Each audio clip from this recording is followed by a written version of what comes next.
Hi అండి. ఈరోజు కరివేపాకు పొడి ఎలా చేయాలో చెప్తాను చూడండి. ఇదిగోండి కావాల్సిన పదార్థాలు చెప్తాను. కరివేపాకు ఒక కప్ అండి. ఇదిగోండి కడాయి పెట్టి ఆయిల్ కొంచెం వేసుకుంటామండి, 1 స్పూన్ ఆయిల్. ఇందులో 10 ఎండుమిర్చి అండి. ఎండుమిర్చి ఇదిగోండి, కొంచెం జీలకర్ర 1 స్పూన్ ఉంటుంది. జీలకర్ర ఇవ్వండి, 1 స్పూను ధనియాలు ఇవ్వండి, ఒక అర స్పూను మిరియాలండి. కొంచెం వేగింది. ఇందులోనే ఇదిగోండి కప్పు కరివేపాకు చెప్పాను కదా, అది వేసేసుకోవాలి.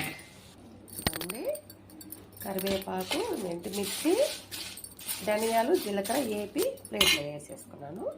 ఇప్పుడు దీంట్లో చెప్తాను వేపుకుంటాం అండి. ఇందులో కూడా 1 రవ్వ ఆయిల్ వేస్తాను, కొంచెం ఎక్కువ వేసుకోకూడదండి. వేపుకొని అదిగోండి ఇందులోనే కొంచెం మెంతులు వేసేసుకుంటాం. నాకు వేయలేదు, అందుకని పప్పులు వేసుకుంటాను. బాగుంటుంది. మెంతులు కూడా కొంచెం ఎక్కువ వేయకూడదు, చేతి వచ్చేస్తుంది ఎక్కువ వేస్తే. అందుకని పప్పులు వేగిపోయి ఇప్పుడు ఇదిగోండి బద్దపప్పు వేసి ఇప్పుడు వేసుకోండి. దాంతోపాటు ఇదిగోండి అయిపోయింది. స్టవ్ కట్టేస్తానండి. కట్టేసి దీనిలో పోసేస్తాను. ఇది కూడా ఇందులో పోసేస్తాను. ఇప్పుడు కాసేపు చల్లారబెట్టాలండి దీన్ని. ఇదిగోండి మితంగా కొంచెం చింతపండు కూడా దీంట్లో వేసేస్తానండి. ఇదిగోండి కల్లుప్పు కూడా వేసేస్తానండి. ఇదిగోండి ఇలాగా ఆరినాక చూడండి, ఇదిగోండి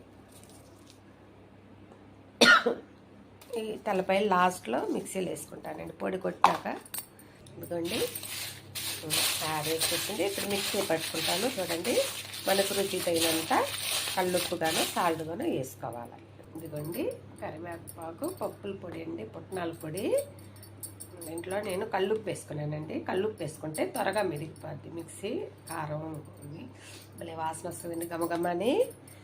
నా వీడియో నచ్చినట్టయితే, నేను చేసిన పొడి నచ్చినట్టయితే లైక్ కొట్టండి, షేర్ చేయండి, సబ్స్క్రైబ్ చేయండి. నమస్తే అండి.